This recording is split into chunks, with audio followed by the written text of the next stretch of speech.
Welcome back everyone to another Tech for Gamers video. In this tutorial, I'm going to show you how you can download and install the It Takes Two game on your PC. So let's get started right away. First of all, open up the Steam application, and after you have logged into your account, you will be taken into the store page. From here, just click on the search box, and now you can type in It Takes Two to begin your search. Once you find the game, you can click on it, and this will take you into the game page, where you can check out the trailer as well as the reviews. Scroll down and click on the Add to Cart button in order to add this game to your library.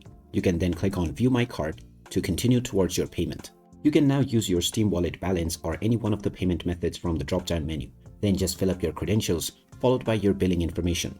And after you complete your transaction, the game will be added to your library. You can then complete the installation of the game in just a few clicks.